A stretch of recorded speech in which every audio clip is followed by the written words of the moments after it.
This is Meet the Press, and I'm Lawrence Spivak. Meet the Press, America's press conference of the air, today celebrating its 22nd year on television as a public affairs presentation of NBC News. 25,000 Americans killed in drunk driving crashes last year. Does anybody care? You bet they care. Allstate is convinced that people want something done to cut the traffic slaughter. Recently, Allstate began a series of public messages pointing out the terrible danger of the drunk driver. Messages like this: the drunk driver may kill you. And this one: the drunk driver, know him and you'll fear him. As a result, hundreds of thousands of citizens wrote to their state officials supporting stronger drunk driving laws. Allstate also offered this action kit containing more information about how to help stop the traffic slaughter. We've already mailed over 500,000 of these kits. You see, people do care. For your free copy, write to the Safety Director, Allstate Insurance Companies, Northbrook, Illinois.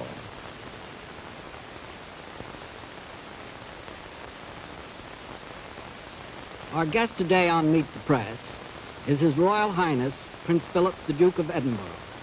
Prince Philip has been on a tour of Canada and is in this country to receive an award of the Pilgrim Society. We'll have the first questions now from Ellie Abel of NBC News. Your Royal Highness, the wise men of our time tell us this is a time of great social change, and that this change is undermining tradition in all our countries.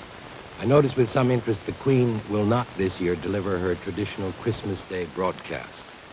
Is this a matter of overexposure perhaps being feared? Or how do you explain the change? Well, it's only for this year because I don't know whether you saw it, but there was a television film was made recently, and on top of that there was the investiture in Wales, and we felt really that the combination of these two on this particular year, that perhaps it might be a good idea to not to do a Christmas broadcast and to review the way it was done. The origin of the Christmas broadcast was with King George V some years ago, when radio was a new idea. And this type of broadcast lent itself to radio. You spoke direct through the radio to people. With the introduction of television, it makes the whole thing rather different, because you have a pictorial problem as well. And as I'm sure you know, that to sit in front of a television camera and just deliver a message simply doesn't get across. And somehow or other, we've got to find a better technique of doing it. And so we thought we'd take this year off and scratch our heads and see whether we could do something better. Now, in Canada the other day, you were reported to have said about the monarchy, if at any stage people feel the monarchy has no further part to play, then for goodness sake, let us end the thing on honorable terms without having a row. Now, you were talking then specifically about the Canadian tie to the throne. Would you extend the same idea to other Commonwealth countries, to Britain itself? Well, I think the situation is completely different, both in relation to Canada. I think that the same situation occurs in Australia and New Zealand and other Commonwealth monarchies. The problem being that the sovereign, as an individual, is resident in the United Kingdom. And I think it's very difficult to be resident in more than one place at a time. The net result is that the sovereign is an absentee sovereign by definition within Canada and Australia. And the direct link which existed between people who had immigrated from the United Kingdom to these two countries has become slightly attenuated by the fact that there are now 2, 3, and 4 generations of people who've grown up entirely within Australia and Canada. So the relationship is different. And I would certainly not make the same comments about the monarchy within the United Kingdom as I would in relation to these other countries. I think there is a slight misconception in the sense that the monarchy is a system, but it also has one individual who occupies this position. I think there are two different things, because the monarchy within the Commonwealth countries implies a whole series of the courts and the services And everything is to do with this system. It's the Queen's justice, it's the Queen's coinage, it's the Queen's post. Because the monarchy represents the fount of honor and in a sense the executive head of the state, although nominally. In the United Kingdom itself, however, recent opinion surveys would seem to suggest that people are getting a little apathetic about the whole royalty business. One pollster, I believe, put it that people accept the monarchy today as they accept the weather, presumably without enthusiasm in either case. Do you agree with that? Do you find that yourself? It varies. If that had been true, there wouldn't have been any reaction to the fact that the Christmas broadcast was postponed this year. In fact, there's been a tremendous response, which does indicate that people, when it comes to the point, are still quite interested in it. And I think that these things, all these things have their ups and downs. There are periods in history when it's vital. There are other periods when people are more apathetic about it. I think that it doesn't depend, I don't think, on being constantly a source or a point of adulation. That isn't the point. It is a part of the structure, and you just have to work at it. And exactly so, it's for the benefit of the people. Sometimes it's more important, sometimes it's less important. Thank you, gentlemen. We'll be back with Meet the Press and more questions for our guest, the Duke of Edinburgh. But first, this message. Hello, I'm Cliff Robertson. A few months ago, I was in Biafra. I'd like to tell you about the airlift there. It starts when the sun goes down. 8 planes fly in the food in the dark so they won't be shot down. These planes bring in food and medicine for 2 million children. Before this joint church aid airlift started, more than 500,000 youngsters died because there was nothing to eat. Only the airlift has kept the children who are left alive. One of these flights cost $4,000. These planes flying round robin make 15 flights a night. You can help keep this airlift flying. Just send $1 to Americans for Biafran Relief. Post Office Box 4030, Church Street Station, New York City. Think about it. The next time somebody tells you $1 won't buy much these days.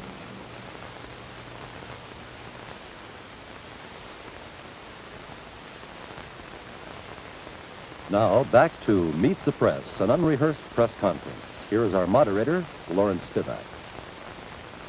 Resuming our interview on Meet the Press, our guest today is Prince Philip, the Duke of Edinburgh. You've just met Ellie Abel of NBC News.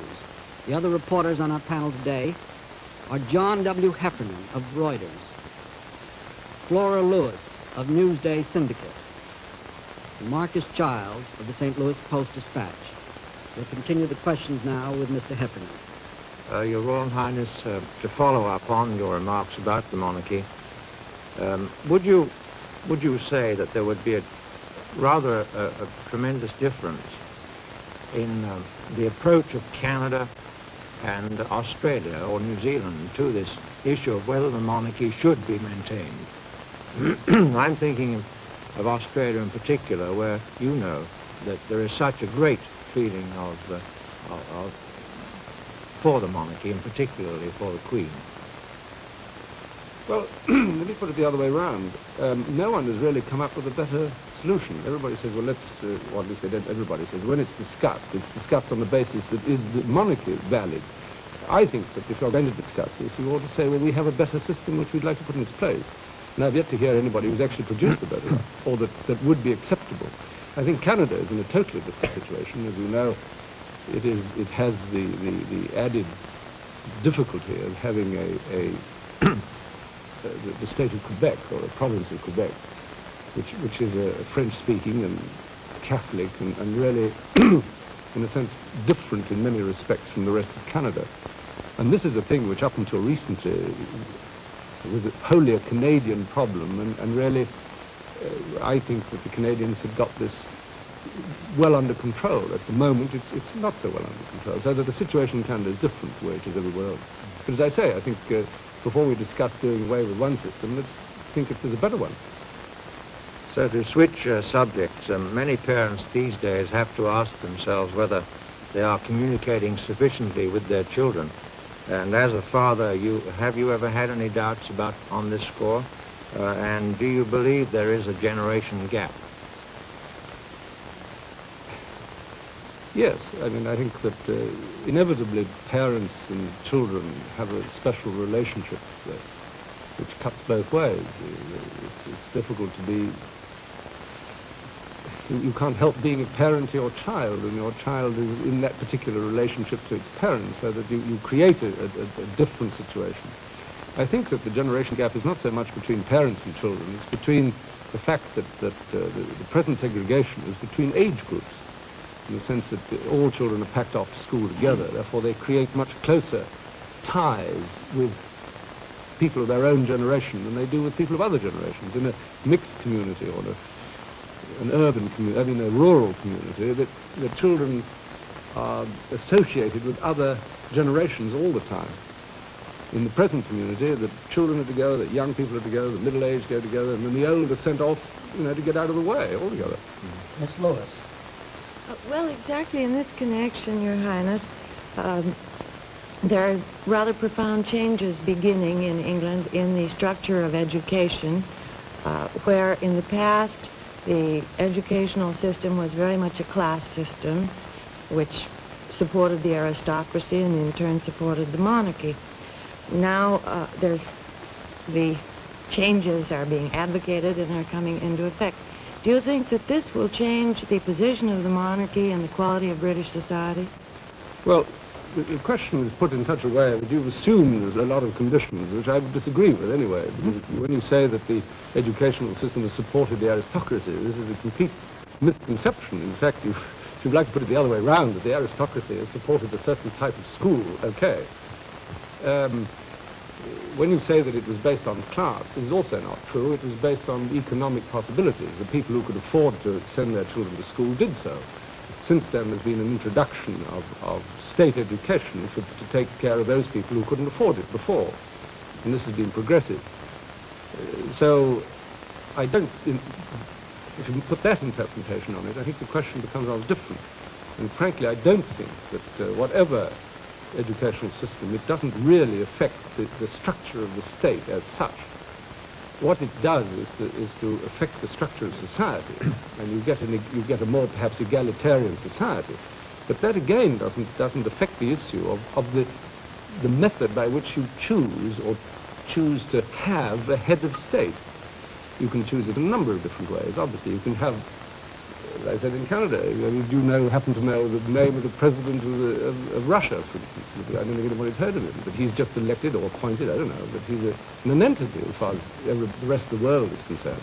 You can have the opposite extreme, which is this one here, where the head of state is elected by the population as a whole, and is then given the executive power in relation to his popularity, isn't it?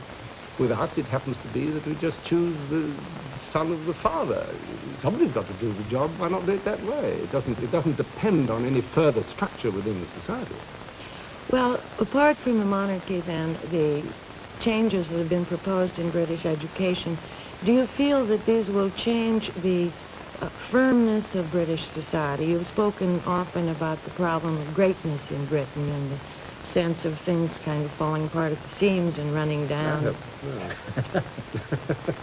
Well, I have one quote of yours. You said, "I'm sick and tired of making excuses for this country." Oh, that's for people being late on deliveries. That's right. Let's get the context right. This was a conference about exporting. Yes. And you were discussing British products and the efficiency of British business and the degree to which people were prepared to plunge in and work hard. Do you feel that's improved now? I think it has its ups and downs. I think it improves in one area and it gets more difficult in others. I think that we're all caught up in this tremendous explosion of development. And, everybody's trying to catch up with it. Things going too fast. Wages go dashing off in one direction and people trying to catch up, and then people on fixed incomes are badly off. This is churning everything upside down, and in some cases it's worth somebody's while to work hard, in other cases you suddenly find that he's avoiding it because it's against his interest. If you have an unsettled system, you can't expect everybody to be working at a peak of efficiency. Mr. Child. Your Highness, a recent news dispatch from London begins this way. Queen Elizabeth has not had a pay raise for nearly 18 years. a situation that none of our subjects, or working class subjects, would tolerate for a moment. Then it goes on to detail the very high cost that the royal family must sustain on an allowance of $1,100,000 a year. Is that creating an awkward situation, sir? Very. We go into the red, I think, next year. You go into red next year? Yes. What do you do with Which that? is not bad housekeeping, if you come to think of it. I mean, we've in fact kept the thing going on a budget which was based on costs of 18 years ago. So that there have been very considerable corners that had to be cut, and it's beginning to have its effect. I think people make a great, you get in slight confusion, because that allowance, of course, is laid down under certain categories, under certain headings, and a very small proportion of that is direct kind of salary. The rest is allocated for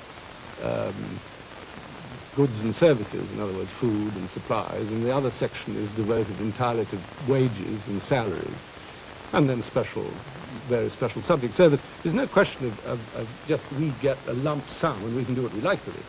The thing is that it's allocated for particular purposes. Now, inevitably, if nothing happens, we shall either have to, I don't know, we may have to move into smaller premises, who knows? Well, you've had to close down certain large houses, such as Sandringham, haven't you? I understand from this dispatch. No, not altogether. We've closed down, well, for instance, we had a small yacht which we had to sell, and I should probably have to give up polo fairly soon, things like that. I'm on a different allowance anyway, but I've also been on it for the last 18 years. Well, is there a resistance in Parliament, sir, to increasing that?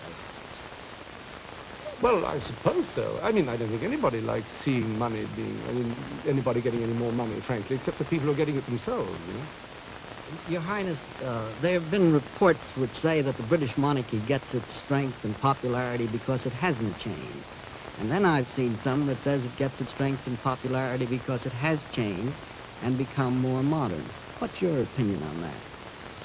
Well, different things have changed. I think when people say that it has its strength from not changing, I think there is a sense of continuity. The fact that you have roughly the same people around all the time, it gives the community a sense that whatever changes there are, at least there's something that doesn't change all the time. I think this is a great strength, I think, a great advantage.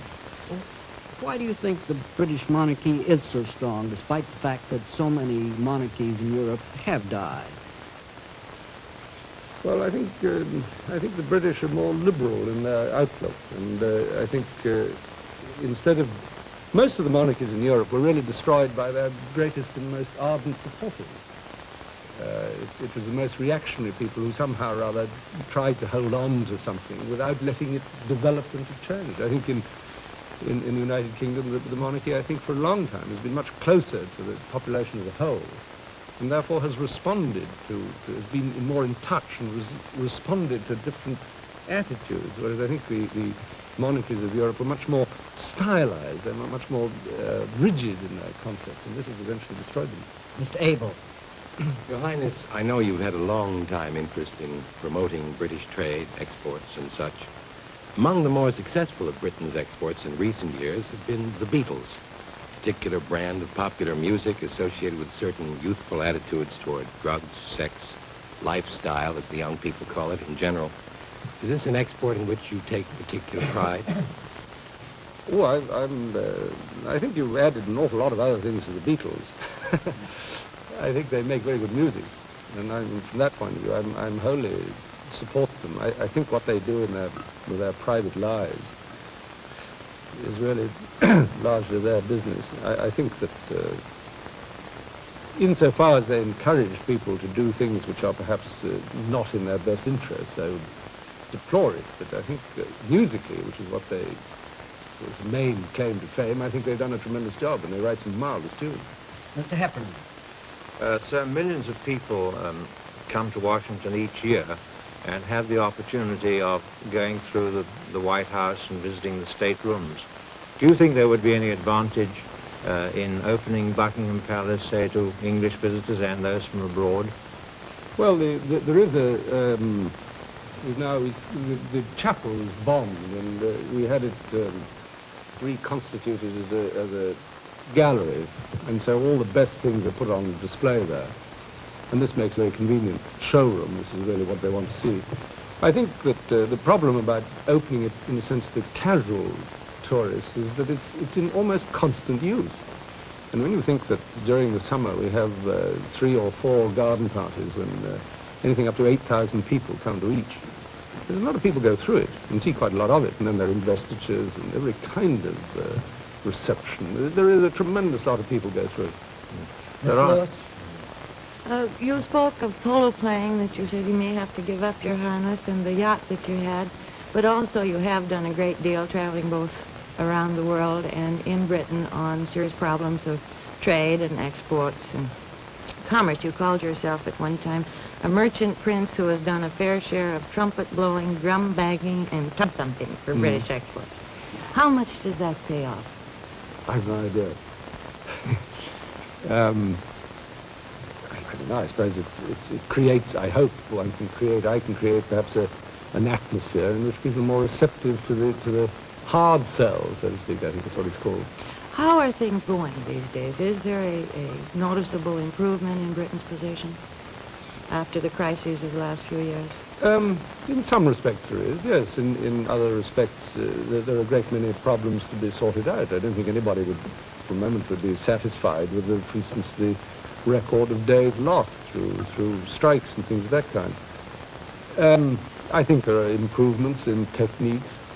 You've got to bear in mind that the whole of British industry has had to be reorganized from the basic and heavy industries to the science-based industry. This has been a process that's had to take place since the war. It had really a very small proportion of industry was destroyed during the war compared to, let's say, Germany. So that a lot of the plant was old-fashioned, and this has had to be rebuilt. And this is a very difficult thing to do, to change plant, change direction, all at the same time. I think that, I don't think things are all that bad. Mr. Child. Sir, I understand you had a great deal to do with encouraging the Queen to make that very interesting film of the intimate life of the royal family. What's been the reaction to that film, which was shown, of course, as you know, in this country, too? Well, from what I've heard, people seem to have enjoyed it.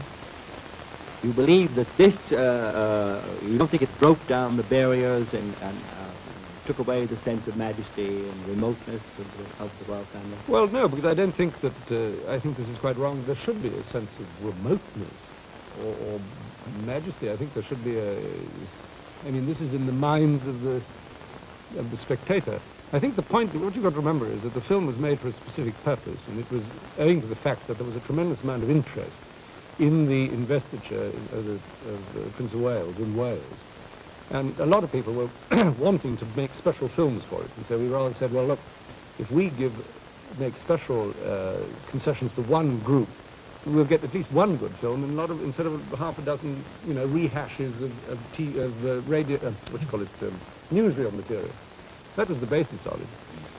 I don't think that, I think that if people see whoever it happens to be, whatever head of state, as individuals, as people, I think it makes it much easier for them to accept the system or to feel part of the system. We have less than 4 minutes.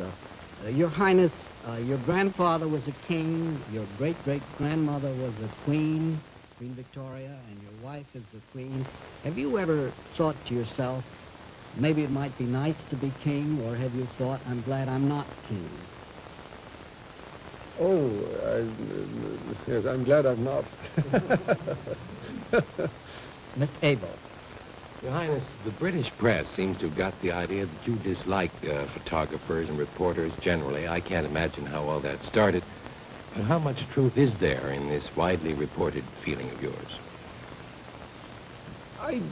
There is no truth in it, really. The trouble is that I think that let's put it this way, I think you'd be the first to agree that journalists and newspaper people are very touchy. They don't like being contradicted, they don't like being made fun of, they don't like having their legs pulled, and things that, if you say something which is meant to be funny, and if you deliberately take it seriously, it immediately looks as if you dislike them, I think it was a largely misunderstanding. I got no objection to them. I mean, provided they're doing their proper job, you know. They're not keyhole listeners and long tom photographers and that sort of thing. You draw the line at those, then? Well, I think that there is a limit to the sort of thing they... Your Highness, before I call on Mr. Heffernan, may I ask you a question I should have asked you when you said you thought you would not like to be king? Why wouldn't you like to be king? Well, I'm not. This is this is a hypothetical question. You were making the best of your present life. Oh, yes, I would anyway. Mr. Heffernan. So there's been a debate in this country for several years as to whether Britain has found the role in the world which he should have had immediately after the Second World War. As an Englishman, do you think there is a significant role for Britain to play now, for instance, in Europe? I think... I don't think one should look upon what nations do as if they were character actors, or Walter Mitty. So let's be so-and-so today, or let's do this, you know. I don't think it works that way. I think what all countries ought to be doing is to try and administer their own affairs as fairly and efficiently as they can, and to run their economies as fairly and efficiently and as prosperously they can, and to help other people to the greatest extent they can, and also to work for some kind of international understanding. If you do that, you have a good reputation, you're acceptable by everybody and your friends. If you try and do something else, if you're not efficient, and you're not competent in your administration, and your economy is in ruins, you've got a bad reputation, and you make no impression on anybody. It's as simple as that. How does Britain come out on that score, sir, in your judgment? Well, so 50-50 or something. I'm afraid on that we must end. I'm sorry to interrupt, but our time is up. Thank you, Your Highness, for being with us today on Meet the Press. We'll be back with you in just a minute after this message. This is Frank McGee, and this is Mission Control in Houston, nerve center for American space exploration. A challenge met so triumphantly by the Apollo 11 team, as they brought one of man's oldest dreams to reality. Nearby is the Lunar Receiving Lab, where the moon rocks were studied. But the most important thing to learn from Apollo 11 is that we have it within our means to learn even more, and so back to the moon. Apollo 12 is now ready for a second moon landing. Astronauts Charles Conrad, Alan Bean, and Richard Gordon will carry out the 10-day mission. Conrad and Bean will spend more than 7 hours walking around on the lunar surface. I'll report the blast-off on the spot at Cape Kennedy, and during the moon landing, I'll be here at Mission Control, the closest link with the astronauts as they execute their remarkable mission. Rely on NBC News for the most complete color coverage of Apollo 12. Launch scheduled Friday, November 14th. First reports in the Today Show at 7 a.m. Eastern Time. Complete color coverage at 10 a.m. Eastern Time. For a printed copy of today's interview, send 10 cents in coin and a stamped self-addressed envelope to Merkel Press, Box 2111, Washington, D.C., 20013. Next week on Meet the Press, our guest will be another headline figure in the news. Now this is Lawrence Spivak saying goodbye for Prince Philip, the Duke of Edinburgh, and Meet the Press.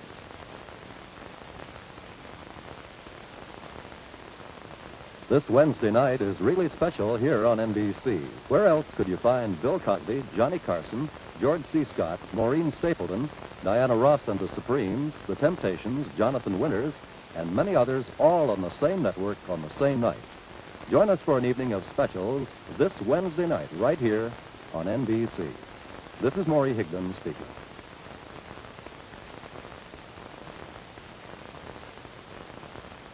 Meet the Press has been a public affairs presentation of NBC News and has been recorded in our studios in Washington, D.C.